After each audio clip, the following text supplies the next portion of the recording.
Hey everyone, how's it going? Azren, the language nerd here. Hope you're doing very, very well. I wanted to share something really interesting that happened to me today and the connection it has to learning another language. Now, for those of you who don't know, this week here I am running a part of a summer camp for most of the group is actually teenagers. Now, this group of teenagers, they are primarily, or a good chunk of them, are from China. And even if they're not from China, their families are from China and they might have just grown up here in Canada.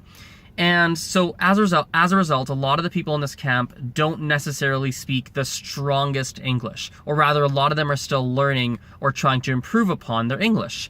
And at the summer camp, what I'm doing, or at least what my part of the camp is we are doing some very, very basic video production, very basic video editing, and through the video production, through the video editing, through the projects that we're working on, they're practicing and they're able to learn more and more English by actually applying the English in more of a real world kind of setting. So the morning of this summer camp, which I'm not there for, they do a lot of, I guess you could say, academic style of things. So maybe some writing, maybe reading, more academic stuff. And the afternoon is a heck of a lot more about performing, I guess you could say, performing on a camera, putting on a bit of a show, learning how to edit, and etc.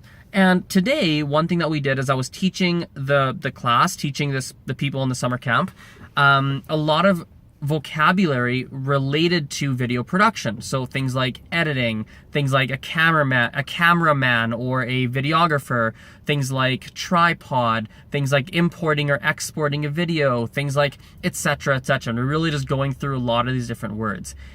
And it was interesting, right? Because what I realized is that when you're learning anything in a new language, vocabulary, grammar, whatever it is, anything, there's always two, I guess you could say, phases to learning whatever you're learning. Phase one is almost the practice environment. This is where it's very slow moving. You're taught the theory. You are taught, how that grammar point works, how that vocabulary point works, how that expression works. You're taught and you're like, okay, maybe you do some practice with it, you think about it, and a lot of people, interestingly, when they're learning a language, they kind of leave it there. That's all they really do. But the problem is that that's not really enough. So for example, a lot of these English words I was teaching the class or the summer camp people today, if I were to say, hey, what does blah, blah, blah mean? They'd be like, oh, I know it. Yes, I got it. And when they're in that headspace, when we're in the practice headspace, they know it. They know it. They know it. They can do it. They're like, oh yeah, I know that one. I know that one. Yes, I understand. Yes, good, good, good. But here's the thing. When I let them go off and they continued to work on their video projects, they completely forgot. They'd be like, I want to, crap, what was that word? Edit? Was it edit? Like narrator. A lot of them would forget narrator. In Mandarin, it's pangbai in Mandarin, right? But they kept forgetting in English, many of them, what's that word? Oh, the narrator. And they would forget when they actually had to apply it in a non-controlled setting. And I've seen this so many times. I've seen it with my accent reduction class. It's something we actually just recently talked about. How when we're practicing the specific sounds, when we're practicing or working on their accent, they're able to do it. But the second they go into something more casual, they almost forget to take that knowledge with them. And it's one of the most fascinating things about language learning, right? And I guess what I wanted to say in this video is that you have to make sure that when you're doing that practice, when you're doing the theoretical side, when you go into the application and actually applying a lot of the things that you learned, you must do everything in your power to actually force yourself to not fall into bad habits and force yourself to apply and actually use the stuff that you just learned, right? So it's such an important thing. It's actually one of the things that I think I do really well when I learn languages, is when I learn a lot of new theory, when I'm learning new stuff, and then the next time I'm in a more uncontrolled scenario, a non-classroom kind of scenario, I'm always like, okay, what have I learned recently? Oh, I recently learned this kind of expression, this vocabulary, this grammar point, this whatever.